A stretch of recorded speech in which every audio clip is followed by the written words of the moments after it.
quando você estiver lendo a Bíblia, você ter algo em mente. E isso as pessoas não têm. E o que é, pastor? É você tentar encontrar Jesus naquilo que você está lendo. Por isso que o tema da série é Jesus é a chave. Jesus é a chave para quê? Para você entender o texto bíblico. Tudo que você for ler na Bíblia, você tem que encontrar o quê? Jesus.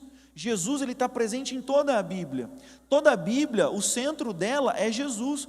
Tem gente que fala assim, não, pastor, o meio da Bíblia é Salmos. Não, o meio da Bíblia, o centro da Bíblia é Jesus. É Jesus. E talvez você esteja se perguntando, pastor, mas Jesus só vai aparecer no Novo Testamento. Até no Velho eu encontro Jesus? Sim, nós encontramos Jesus no Velho. O escritor aos Hebreus vai dizer que no Velho Testamento, Jesus aparecia de forma simbólica, de forma profética, nas profecias, nos símbolos. Tudo estava apontando para Jesus.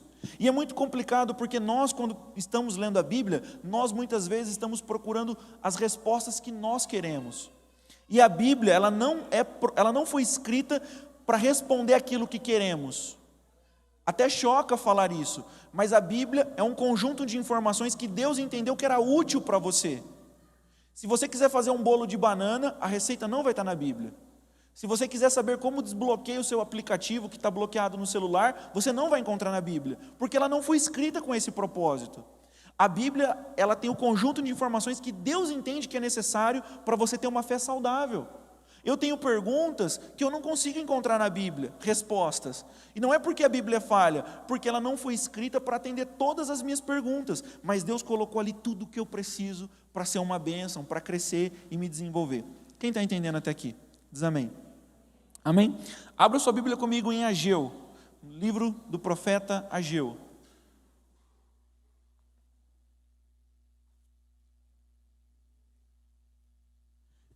Essa mensagem que eu vou pregar hoje, ela não está na série de mensagens. A série a gente vai pregar ela só aos sábados. Mas quando o pastor Marcos me convidou para ministrar, eu orando, buscando ao Senhor, eu senti de pregar essa palavra. E ela deu de encontro certinho junto com a série que nós estamos fazendo aos sábados com os jovens, que começou ontem. Livro do profeta Ageu, quem achou diz amém.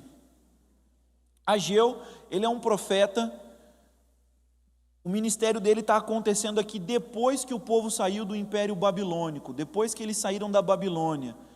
Eles ficaram presos, cativos, reféns na Babilônia durante cerca de 70 anos, eles saíram, eles voltaram para Jerusalém, eles voltaram para a terra onde Deus tinha prometido, e o povo estava, isso que nós vamos abordar aqui, o povo estava acomodado. Diga comigo, acomodado.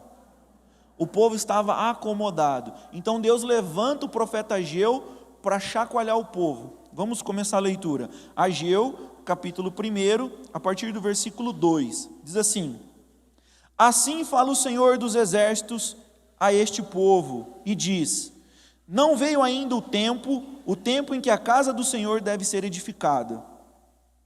3. Veio, pois, a palavra do Senhor por intermédio do profeta Ageu, dizendo: Acaso é o tempo de habitardes vós em casas apaneiladas, ou seja, casas luxuosas, bonitas, reformadas, enquanto está a minha casa permanece em ruínas? Ora, pois, se assim diz o Senhor dos exércitos, considerai o vosso passado, tendes semeado muito e recolhido pouco, comeis, mas não chega para fartai-vos, bebeis, mas ainda vocês não conseguem se saciar, vestivos, mas ninguém se aquece. E o que recebe o salário, recebe para pô-lo num saquitel furado, ou seja, recebe lá o dinheiro, põe num saquinho, só que o saquinho parece estar furado, o dinheiro não sobra. Assim diz o Senhor dos exércitos: considerai o vosso passado. Subiu ao monte, trazei madeira e edificai a casa, dela me agradarei e serei glorificado, diz o Senhor. Amém?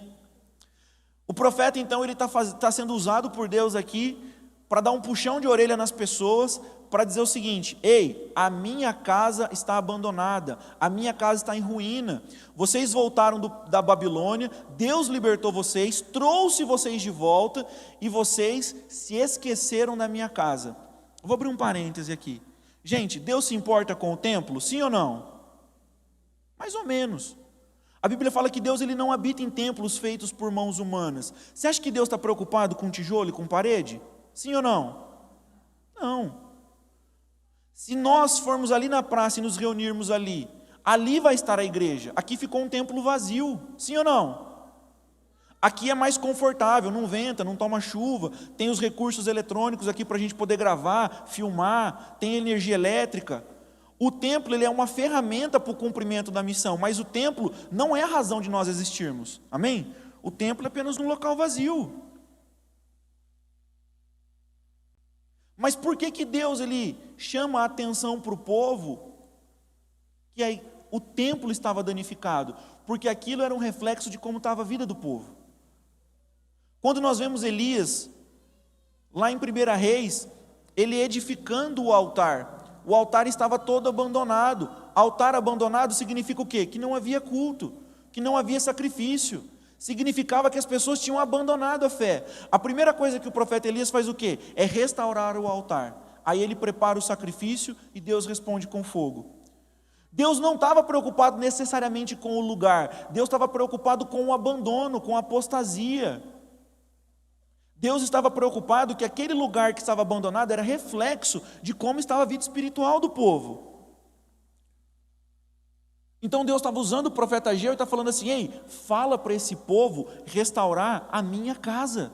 Fala para esse povo se engajar. Fala para esse povo voltar a cultuar, voltar a sacrificar, voltar a adorar, voltar a orar, voltar a ofertar. Porque o povo estava pensando no quê?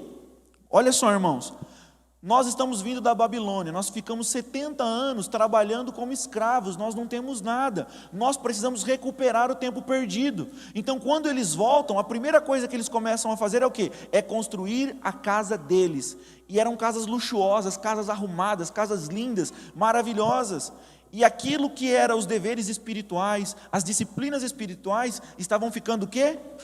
Abandonadas. Quando Jesus ele fala lá em Mateus, ele diz o quê? Mateus 6,33. Ele começa a falar no final do sermão ali, que ele fala contra a ansiedade. Ele diz o quê? Buscar em primeiro lugar o reino de Deus e a sua justiça, e todas estas coisas vos serão acrescentadas. O povo não estava buscando o reino de Deus e a justiça de Deus. Eles estavam buscando o quê? Uma casa bonita. Se fosse nos dias de hoje, uma casa, um carro, viajar, fazer uma faculdade. Nenhuma dessas coisas são ruins, são coisas boas, mas eles estavam invertendo a ordem. Eles estavam deixando as coisas de Deus para depois. É muito comum os jovens falarem assim: pastor, depois que eu terminar o cursinho, eu vou me apegar nas coisas de Deus. Depois que eu formar na faculdade, eu vou me pegar nas coisas de Deus. Depois que eu namorar, depois que eu noivar, e cada um vai dando a sua desculpa. Depois que eu casar, depois que eu ter meus filhos, depois que meus filhos crescerem, depois que eles estiverem formados. Aí nascem os netos. Não, depois que eu ajudar meu filho com o neto, e aí depois já foi para a glória. E a gente vai colocando esse si lá na frente. Muitas pessoas agora, com a questão da pandemia, elas estão se comportando assim. Nós estamos saindo de uma pandemia. E muitas pessoas estão pensando assim, sabia? Não, agora eu preciso recuperar o tempo perdido, o mercado está voltando a aquecer, tem empresas contratando, eu vou fazer bico. Eu assisto o culto da minha casa. Gente, é uma bênção poder ter internet, a transmissão e a gravação, mas o culto é uma relação presencial, amém? De serviço. O fogo do altar nunca pode apagar, amém? O fogo do altar nunca pode apagar. E somos nós que temos que manter essa chama acesa. Quem está entendendo até aqui? Então ele está chamando o povo e fala o quê? Ei, vão buscar lenha. Vão buscar lenha, vão arrumar material, vão fazer as coisas. Gente, eu posso dizer um negócio para você? Quando eu faço acampamento com jovens, tem jovem que vai a primeira vez no acampamento, não dá valor no acampamento, porque não sabe que é da igreja, porque acha que é alugado, acha que é um lugar que a gente vai ficar ali no final de semana. Quando a gente começa a falar que aquele espaço é da igreja, eles falam: é da igreja? Eu falo: nós somos igreja, isso aqui é nosso. Eles começam a se animar. Eu lembro um menino que uma vez eu falei assim: vamos limpar o estacionamento. Ele falou: eu não. Tinha tido festa do cachorro-quente, o pessoal comia o cachorro-quente, deixava uns saquinhos tudo virado no avesso, com maionese, ketchup. Aí eu comecei a pegar os saquinhos e pôr no lixo, pegar os saquinhos e pôr no lixo. Aí esse menino começou a pegar também, o outro começou a pegar também, o outro começou a pegar também. A gente poderia pegar 2 diaristas para limpar o acampamento, sim ou não, no final do evento? 3 que fosse. Mas é legal você ver os jovens arrastando as cadeiras, lavando. Porque essa ação de cuidado mostra zelo. Mostra que você se preocupa com a casa. Jesus se preocupa com pedra? Sim ou não? Não, mas quando ele percebeu que a casa dele estava tendo um desvio de finalidade, ele entrou lá e quebrou tudo. A preocupação dele não era com o tijolo e com a pedra, mas era a inversão dos valores. Porque a casa dele era para ser o quê? Conhecida como o quê? Casa de oração. Então Jesus foi lá e quebrou tudo, para colocar as coisas em ordem. Então eu acho legal quando a gente vê um jovem arrumando cadeira, pega um lixo, põe no lugar, lava. Isso mostra que há um cuidado, que há um carinho. Então Deus estava falando o que para eles? Eu estou preocupado com pedra de tijolo. Deus não. Deus estava falando, vai lá, ama aquele lugar, abençoa aquele lugar, limpa, edifica, troca as coisas, lava, deixa em ordem. Quem está entendendo? Amém?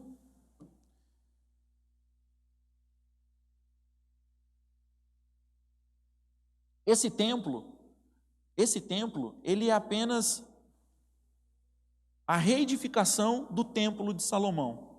O templo de Salomão, se você quiser ler lá, está em 2 Crônicas, capítulo 3. O templo de Salomão é muito interessante, porque, na verdade, o templo de Salomão, quem pensou em construir foi Davi. Só que quando Davi foi construir o templo, Deus falou o quê? Não constrói. Não constrói porque você é um homem de guerra. A sua mão está suja de sangue. Você vai construir uma casa para mim? Ele fala, prepara todo o material e quem vai construir é o quê? Salomão, seu filho. Amém? Então Davi deixa toda uma provisão de material para Salomão. Salomão então vai e começa a construir o templo. Só que é algo interessante. Você vai lendo o relato de qual era a medida do templo, em nenhum momento você vê ali, pelo menos não tem o entendimento de que que Deus dá orientação de como o templo deveria ser feito. Salomão foi fazendo meio que da cabeça dele. E era um lugar muito bonito, porque a Bíblia diz que era tudo de ouro, de prata, de bronze. Só que Davi, por que ele quis construir um templo? Por que Davi quis construir um templo? Aí nós temos que voltar um pouquinho mais atrás, por causa de Moisés. Moisés, quando está orando no monte, nós vamos ler esse texto mais à frente. Deus dá a visão para ele de um tabernáculo e fala assim, constrói esse tabernáculo, porque eu vou habitar no meio do povo. Então Moisés vai e constrói um tabernáculo, e essa barraca, conforme havia necessidade, ela desmontava, era uma barraca, ela era desmontada e montada, desmontada e montada. Quando o povo entra na terra prometida, essa barraca se perde, essa barraca some, ninguém sabe o que acontece com ela. E muitos anos depois, Davi está no palácio, na casa dele, e ocorre isso, ele fala, poxa vida, eu tenho um lugar para morar, e nós não temos um local adequado para celebrar o nome do Senhor, vou construir uma casa para ele. Então o templo de Salomão, na verdade, é uma tentativa de reproduzir o quê? O tabernáculo de Moisés. E Deus fala, não constrói. E aí quem vai construir, então, é Salomão. Quem entendeu até aqui diz amém? Vamos continuar lendo Ageu aí. Ageu, capítulo 1 ainda, versículo 12. Olha como foi a resposta do povo. O profeta foi lá, puxou a orelha do povo, exortou o povo. Olha o que o povo falou. Então, Zorobabel, filho de Salatiel, e Josué, filho de Josadaque, o sumo sacerdote, e todo o resto do povo atenderam a voz do Senhor seu Deus e as palavras do profeta Ageu, as quais o Senhor seu Deus tinha mandado dizer. E o povo temeu diante do Senhor. Então o povo aqui temeu. O povo falou, gente, é verdade. O povo colocou a mão na consciência e falou, nós estamos falhando. É bom quando a gente reconhece, sim ou não? É bom quando a gente reconhece. Quando Deus puxar a sua orelha, Deus puxa a sua orelha? Deus puxa a minha. Você fica com vergonha quando Deus puxa a sua orelha? Deus puxa a minha orelha também. Vamos ler Ageu capítulo 2. Eu não vou ler toda a carta, não é muito longa, mas a gente não tem muito tempo. Depois, se você quiser ler com calma, Ageu capítulo 1, capítulo 2 inteiro, é muito bonito. Olha a resposta de Deus. Antes de ler a resposta, olha aqui para mim, deixa eu falar um negócio. Olha que interessante, Deus faz uma repreensão, sim ou não? O povo se arrepende, sim ou não? Olha a resposta que Deus dá. Toda vez que Deus puxa a nossa orelha e nós nos arrependemos, Deus ele faz promessa para nós, Ele nos abençoa, Ele nos cobre de amor, Ele nos cobre de misericórdia. Amém? Olha a resposta de Deus, Ageu capítulo 2, versículo 6. Pois assim diz o Senhor dos Exércitos, ainda uma vez dentre pouco, farei abalar o céu, a terra, o mar e a terra seca, farei abalar todas as nações, e as coisas preciosas de todas as nações virão, e encherei de glória essa casa, diz o Senhor dos Exércitos. Minha é a prata, meu é o ouro, diz o Senhor dos Exércitos. A glória desta última casa será maior do que a primeira, diz o Senhor dos Exércitos, e neste lugar darei a paz. Diga comigo, darei a paz. Diz o Senhor dos Exércitos. Algumas versões estão dizendo assim, segunda casa, porque a primeira casa seria o templo de Salomão, que é uma continuação do tabernáculo. E aqui seria a última casa, ou a segunda casa, que no original é a mesma coisa. Então Deus está falando o quê? A glória da última casa, a glória da segunda casa será maior que a da primeira, e ali eu darei a minha paz. Quem está entendendo até aqui diz amém. Amém?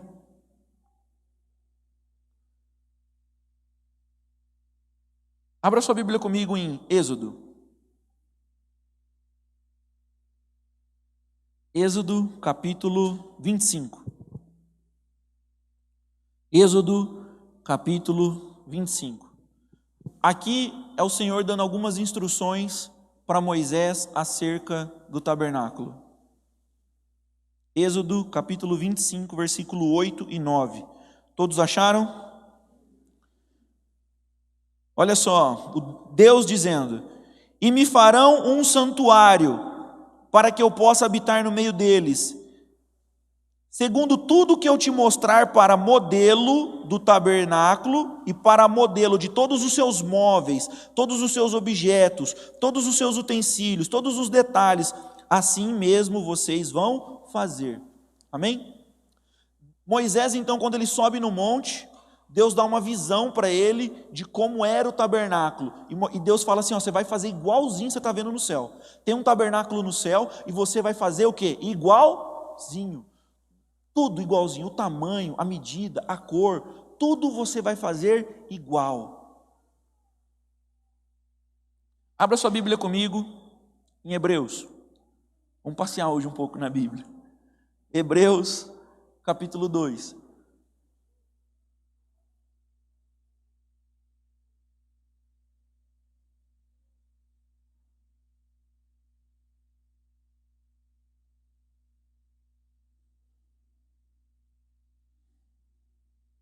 Hebreus capítulo 2.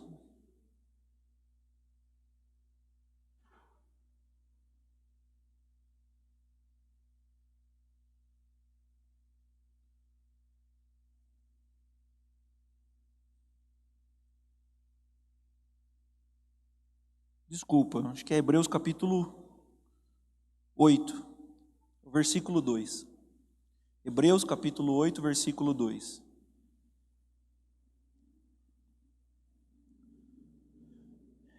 Amém? Hebreus capítulo 8, versículo 2. Diz assim: como ministro do santuário e do verdadeiro tabernáculo que o Senhor ergueu, o Senhor erigiu, não o homem. Primeira informação aqui que nós temos sobre o tabernáculo.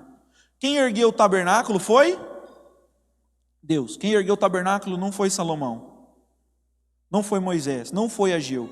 Há um tabernáculo nos céus.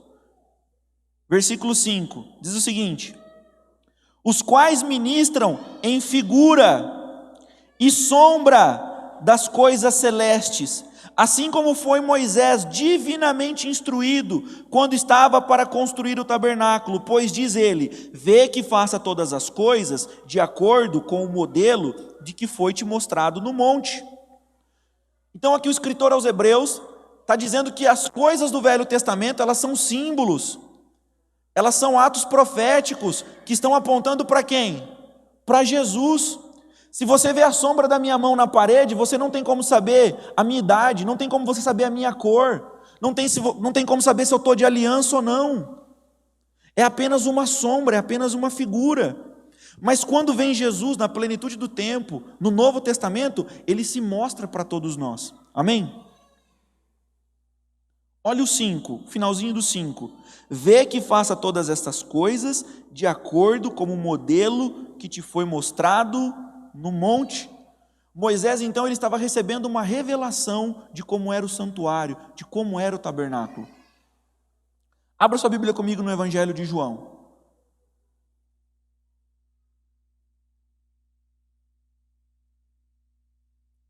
Todos aqui comigo, amém? Estão entendendo?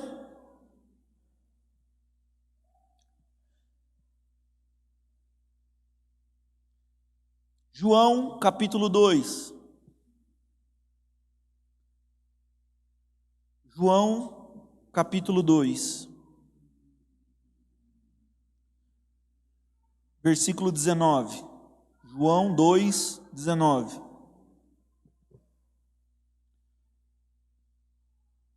Todos acharam? Diz assim: Jesus lhes respondeu: destruí este santuário, e em 3 dias reconstruirei. Ele estava perto do templo, desse templo aqui de Ageu, que tinha passado já por muitas reformas, mas era o mesmo templo. Replicaram os judeus: em 46 anos foi edificado este santuário, e tu em 3 dias o levantarás? 21. Ele, porém, se referia ao santuário do seu corpo.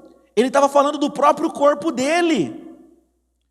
Quando, pois, Jesus ressuscitou dentre os mortos, lembraram os seus discípulos de que ele dissera isto, e creram na Escritura e na palavra de Jesus. Amém? Quando nós olhamos para o templo de Ageu, ele não tinha tanto ouro quanto o templo de Salomão. Ele não tinha quanto a prata tinha no templo de Salomão. O templo de Salomão tinha 2 pilastras enormes na frente de bronze. No novo templo não tinha. No templo de Salomão, se você ler 2 Crônicas capítulo 7, você vai ver que Deus se manifesta com fogo na frente do templo. Toda a população vê e todos ficam com temor. No templo de Salomão apareceu muitos sinais, muitos milagres. Já no templo que Ageu reconstrói, junto com muitos outros, que demoram ainda mais muito tempo, eles começaram e desistiram, e foram e voltaram. É uma história para outro dia. Não tem tantos sinais. Se você pergunta, pastor, cadê a glória do templo de Ageu? A glória do templo de Ageu é Jesus. Quando o texto está falando assim, a glória da última casa será maior do que a primeira, está apontando para Jesus. Jesus é essa glória. Jesus é a glória do templo de Ageu. É por isso que ele mesmo fala, vocês vão destruir esse templo, mas em 3 dias eu vou levantá-lo. Eu vou levantá-lo. Jesus, ele é a glória da segunda casa. Ele é a glória da segunda casa. Abra o texto comigo em Hebreus. Vamos voltar lá para Hebreus. Hebreus.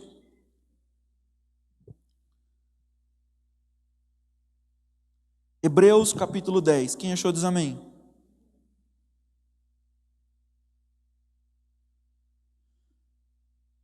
Hebreus capítulo 10, versículo 2.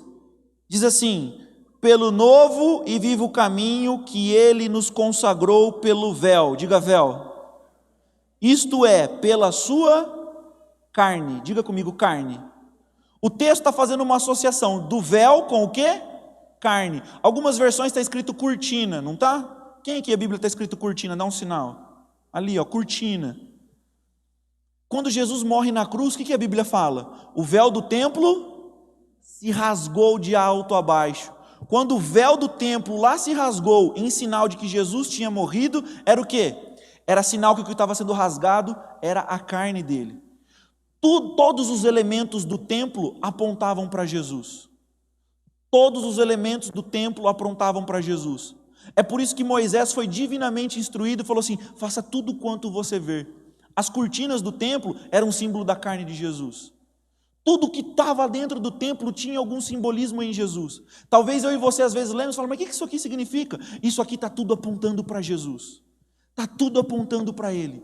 Está tudo apontando para Jesus.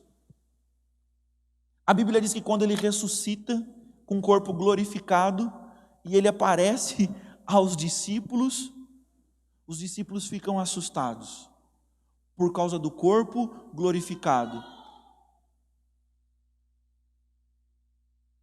Abra sua Bíblia comigo em Apocalipse, capítulo 21. Lá no último versículo da Bíblia, capítulo. Apocalipse, capítulo 21.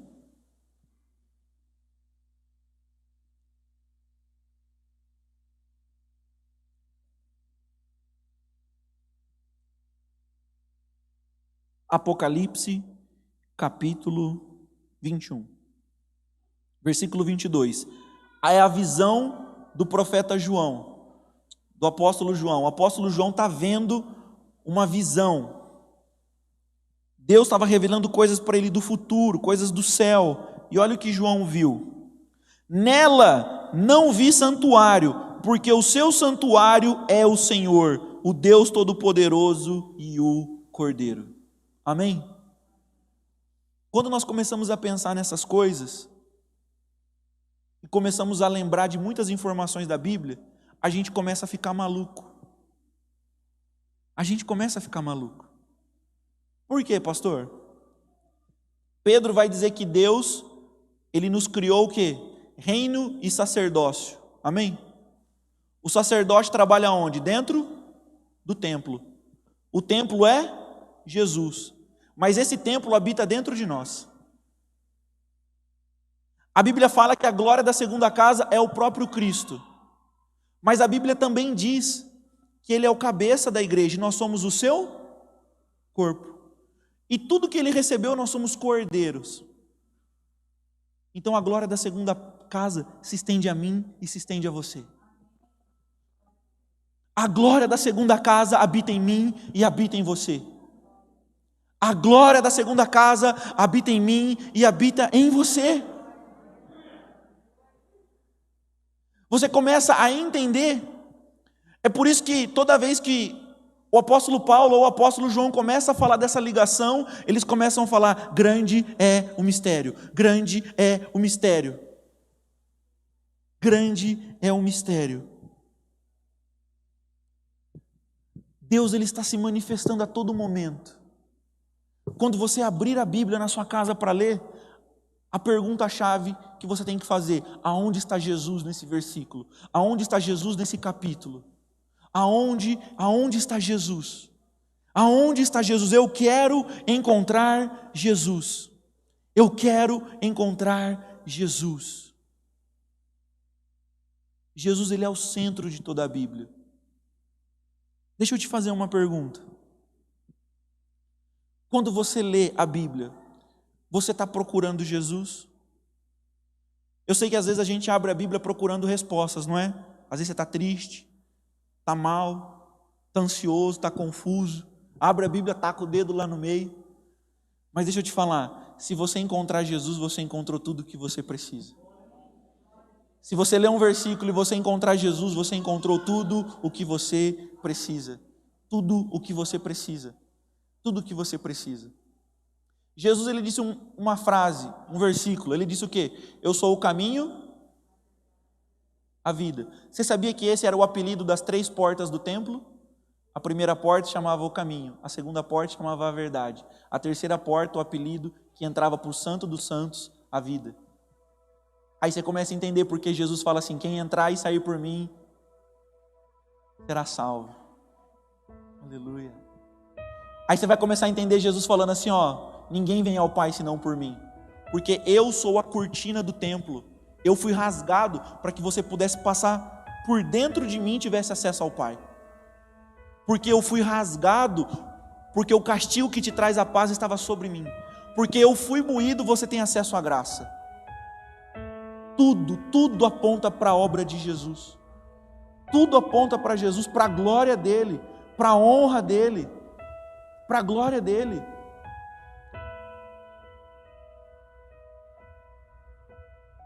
Sabe de um objeto que eu gosto do santuário? Das estacas. Deus falou um negócio para Moisés: você vai colocar estacas de madeira em volta do santuário, e você vai fazer de madeira de acácia. Diga comigo, madeira de acácia. Faz sentido para nós um negócio desse? Não. Não. Mas a madeira de acácia é uma madeira dura de se trabalhar. Amém? É uma madeira dura, igual eu e você. Eu e você. Só que Deus, ele não fala só isso. Deus fala assim: você vai pegar um pano branco, um tecido de linho, e você vai passar por fora, encapando todas essas madeiras. Deus estava dizendo assim: quem nos ver de longe tem que ver santidade. Mas em cima a madeira ainda ficava aparecendo, sim ou não? Então Deus falou para Moisés: você vai colocar um revestimento de ouro em cima da parte de madeira. Esse ouro é símbolo de Jesus. Deus, quando olha para nós, Ele não vê a madeira de acácia, Ele vê o ouro de Jesus. Ele vê o ouro de Jesus. A cruz que Jesus carregou era do quê? Símbolo da nossa dureza, da nossa rebelião. Aí você vai ler algum sacrifício lá e diz o seguinte, diz assim: você vai pegar os rins e você vai ofertar, você vai doar, você vai tirar o rim do animal e vai ofertar. Em alguns lugares do Velho Testamento, o órgão do sentimento não é o coração, o órgão do sentimento é o rim, porque o rim, os judeus acreditavam que era a parte mais profunda do ser. Então, se um menino quisesse dizer algo bonito para a menina, ele ia dizer: eu te dou meus rins, não meu coração. Aí você lê lá, Deus falando assim: oferte os rins. Deus estava querendo dizer assim: oferte o melhor que você tem, dê o seu coração. Aí a gente lê: pastor, por que se matava um cordeirinho inocente? Porque Jesus é o inocente que morreu por nós. Por que tinha os véus? Os véus era símbolo da carne de Jesus, que seria rasgado por nós. E tantos utensílios, todos apontavam para quem? Para Jesus, para Cristo, para Cristo. No livro do profeta Ageu, ele fala assim: eu vou abalar o céu, eu vou abalar a terra, eu vou abalar o mar, eu vou abalar tudo que há, e a glória vai voltar para esse templo. Quando Jesus morre, o véu do templo se rasga, o que acontece?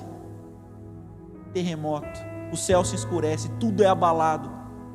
O que as pessoas falam? Verdadeiramente Ele é o Filho de Deus. O que eles estavam reconhecendo? Verdadeiramente Ele é a glória da segunda casa. Ele é a glória da segunda casa. Ele é a glória da segunda casa. Os discípulos ainda não entenderam, porque quando nós lemos João capítulo 2, você percebe que Jesus sempre falou: vocês vão destruir o templo, se referindo ao próprio corpo, e eu vou edificá-lo. Os discípulos não entendiam, tanto eles só foram entender quando Jesus morreu? Não, quando Ele ressuscitou, porque quando Jesus morreu, foi uma vitória, mas para quem estava vendo, era uma derrota. Jesus tinha perdido. Jesus aparece com o corpo glorificado, anda com todo mundo e fala: eu venci a morte, eu venci a morte, eu venci a morte. Sabe o que é interessante? Se você ler Ageu capítulo 2, versículo 9, vai dizer assim: a glória da segunda casa ou da última casa será maior que a primeira, e ali eu ordenarei a minha paz. O templo teve paz? Não! Houve muitas guerras, muitos conflitos. Se você for em Jerusalém, não existe mais templo, só existe uma parede, onde os judeus vão lá orar e fazer as suas lamentações. Só que olha que interessante, o texto diz assim: neste lugar ordenarei a minha paz. Neste lugar que nós temos paz, alguém sabe quem que nos dá paz? Jesus veio dar paz ao mundo? Ele veio dar paz ao nosso coração. Ele veio dar paz a nós que o recebemos. Quando nós somos enxertados em Jesus, nós temos paz. O nosso mundo começa a cair, a gente começa a querer ficar perturbado, a gente volta a se concentrar, a gente volta a orar, e a gente se lembra quem é Jesus: o Rei da Glória, o Todo-Poderoso, lembramos que Ele é o nosso pastor e nada vai nos faltar, e nós voltamos a lembrar que somos cuidados,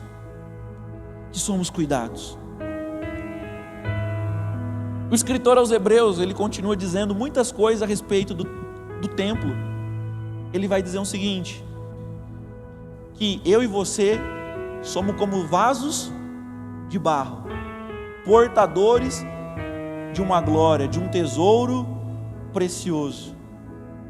Isso refere-se a nossas duas naturezas, a nossa natureza carnal, que ainda quer pecar, mas uma natureza espiritual aqui dentro que clama, Abba Pai, que clama, Senhor, vem em meu socorro, Senhor, vem em meu favor, Senhor, me ajuda, Senhor, estende as tuas mãos em minha direção.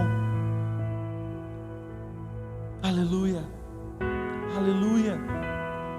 A glória da segunda casa será maior que a da primeira. O apóstolo Paulo fala disso, eu falei isso ontem com os jovens. Ele vai dizer assim, o primeiro homem, a saber, Adão, morreu, mas o segundo Adão, o último homem, é espírito vivificante.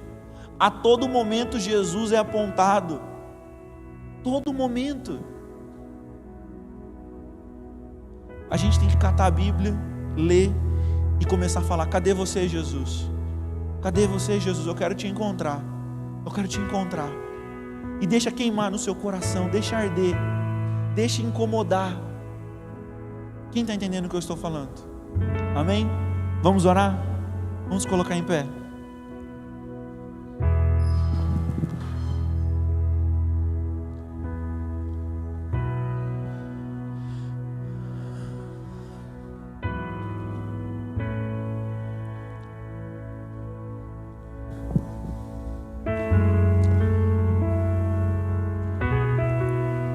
Deus, Ele quer te encher essa noite com a glória dEle, amém?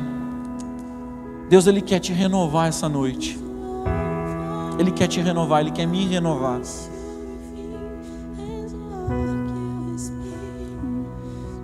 Nós lemos algumas descrições do templo. As portas estavam quebradas, janelas quebradas, os utensílios roubados, danificados. O templo estava todo sujo. 1 Coríntios capítulo 3 diz que nós somos o templo do Espírito Santo, que nós somos o templo de Jesus, e é muito louco isso, porque Jesus é o templo e nós trabalharemos dentro dele, mas diz que nós também somos templo. É os mistérios de Deus. Talvez o seu templo está sujo, está rasgado, está danificado, talvez o seu templo está abandonado, já há muito tempo não acontece ali cultos dentro do seu coração. Pastor, mas eu participo de cultos da igreja. Você pode estar participando de cultos aqui, mas não participando de um culto espiritual. É possível.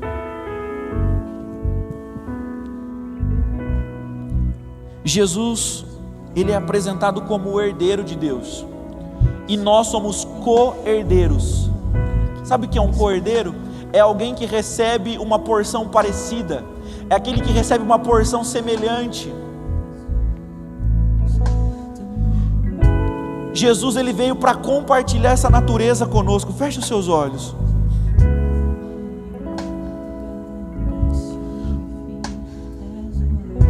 Aqui na nossa cidade nós temos alguns prédios vazios, e nós chamamos de elefante branco, porque não serve para nada. É triste você passar e ver um edifício público parado. Você fala, olha lá, tanto investimento não sendo aproveitado. Talvez você olhe para você e você às vezes pensa que está sem propósito. Você fala, meus dias estão passando, eu vou à igreja, eu oro, eu sinto um pouco a bênção, mas às vezes ainda eu sinto a minha vida como sem propósito.